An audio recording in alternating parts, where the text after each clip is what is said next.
పేరు లక్ష్మీనారాయణ. చెద్దల పొలంలో 4 ఎకరాల భూమి ఉంది. పైన ఎత్తు కరెంటు అది నా పొలంలో నీళ్ళ బోర్డు కాడ పాయింట్ పెట్టి ఇది చేయాలని చెప్పినారు. మేము ఏమైనా పిల్లలతో సహా ఇంటిని తీసుకొని వస్తాము. దీనికంతా స్టేషన్ వాళ్ళు కలెక్టరు ఆపుకోవాల మమ్మల్ని. లేకపోతే మా భూములు ఇచ్చి పెడతాము, కొనుక్కోమను. ఇంతవరకు మా సమాచారం. మేము రైతులము. ఈ రైతు పోయినాక అవతల ఏం చేయాలా?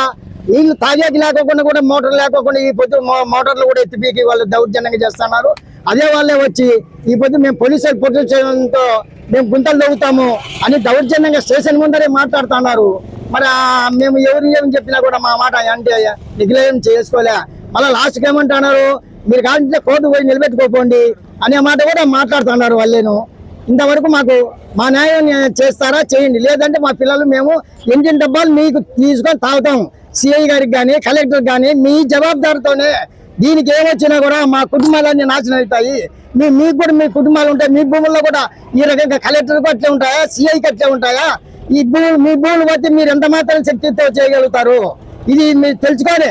మా పొలంలో మా కోరు వేయొద్దండి, దయచేసి చెప్తాను. ఇంతకు మించి ఏం చెప్పలేము మేము. ఇది 5 మంది ఆడపిల్లలు. ఈ ఆడపిల్లలు ఏం దెబ్బతిన్నా మీదే చేసినాను. కానీ కలెక్టర్ కానీ కలెక్టర్ ఎట్టిచ్చినాడా ఎంఆర్ఓకు పోయి చూడమని చెప్పి ఎట్టిస్తాడు కలెక్టర్. కలెక్టర్ భూమి కావచ్చు, కలెక్టర్ కదా భూమి అని కొనిచ్చినారా? కొంటారా? కొనమను. 4 కోట్లు వస్తుంది ఒక ఎకరా వచ్చి. మరి ఆ ఎకరాలలో భూమి లేకుండా పోతే మేమేం బతకాలా? ఏం కూలి పోయి బతకాలా? కూలి పోతే కూడా ఎవరు ఇస్తాడు నాకు? మీకు ఈ బాధలు అవుతా కూడా మీరు కూడా నిద్రపోరు. వాళ్ళతో మాట్లాడినారా? ఇంజనీర్లతో మాట్లాడినాము. వాళ్ళు ఇదే మాట్లాడతారు. మీరు కాల్చుంటే పోయేది రూల్ అట్టుంది. కలెక్టర్ ఇచ్చినాడు మాకు, ఎంఆర్ఓ దగ్గర పోయి సందేహం చేసుకోకండి, పోలీసు ప్రొటెక్షన్ కాల్చుంటే వచ్చి చేస్తాము అనే దౌర్జన్యంగా మాట్లాడుతున్నారు. దీనికి పోలీస్ స్టేషన్ లోనే అందుకు వాళ్ళని పెంచి ఆయన లేదు కాబట్టి నాకు సంబంధం లేదని చెప్పేసి మేము ఒప్పుకోము అని మేము గడ్డకు వచ్చి మీడియా వాళ్ళ ముందర మేము మా ఎన్నపత్రాన్ని చెప్పుకుంటున్నాము. దయచేసి ఇందుకు కలెక్టర్ గా ఆయన మంచి పూర్తితో చూసుకొని మీ దావ ఎట్లుంటే అట్లా పోండి అని చెప్పితే అంతవరకు పిల్లలు అందరూ బతుకుతారు. లేదంటే కలెక్టర్ కూడా ఈ వార్నింగ్ ఉంది. మా చావుకి ఇదే కరెంట్ వాళ్ళు కలెక్టర్ ఆర్డర్ ఇచ్చినారంటే కలెక్టర్ కూడా ఉన్నట్లే.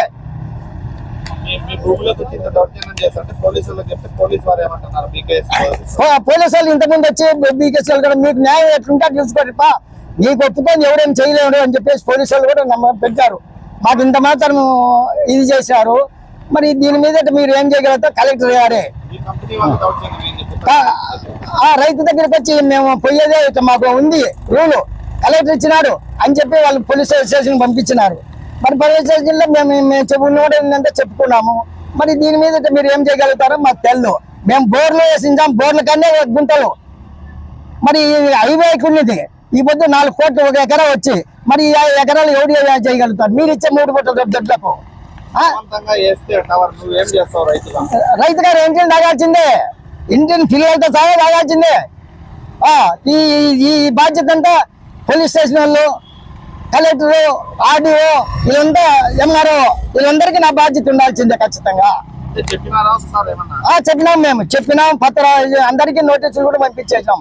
కలెక్టర్కి ఇచ్చినాము, ఎంఆర్ఓకి ఇచ్చినాము, పోలీస్ స్టేషన్కి ఇచ్చినాము, ఆర్డీఓకి ఇచ్చినాము. మరి ఇన్ని ఇచ్చినాము. ఇవన్నీ కూడా మీవే